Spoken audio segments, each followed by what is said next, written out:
Unfamiliar territory. Day 2 of my morning routine variation. I slept later than normal, had coffee with Beth in the admin office, and spoke with Kim for a bit.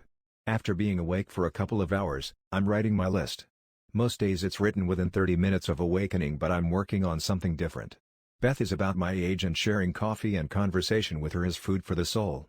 It's great to gather insights from others about their thoughts, religion, cultural beliefs, and many other aspects. It's refreshing and offers clarity and insight into the behavior of others. Kim was walking around with Don, her son. He's really growing and it's great to see him begin to blossom. She was one of the first people I met when I moved here almost 2 years ago. She and her husband lived in America, Atlanta I think, and she speaks great English.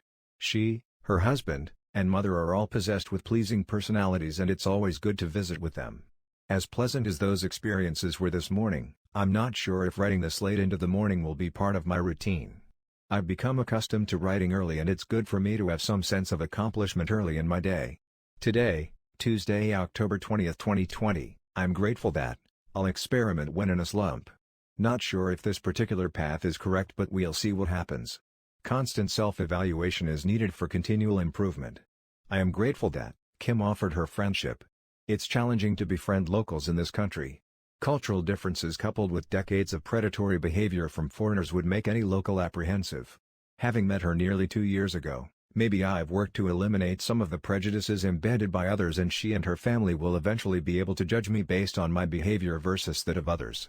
I am grateful that Nick has offered his friendship and insights over the past few weeks also. He expressed some of the same observations and concerns he'd experienced over the past and found that my behavior was a bit different from other foreigners. I am grateful that Mo and I have spoken extensively about being an ambassador. Our behavior is watched and scrutinized by locals and our interactions may be the only interactions of foreigners. So, we've both agreed that it's a point of pride to behave in a behavior exemplifying that of one nearly above reproach. It's important to behave in a manner that would make my parents proud, for lack of a better term. When was the last time you evaluated your routines? Are they as effective as they were when you implemented them? Could you make changes that improve you and your effectiveness? What would you change? How would those changes increase your effectiveness? Make those changes. Be great. Be grateful.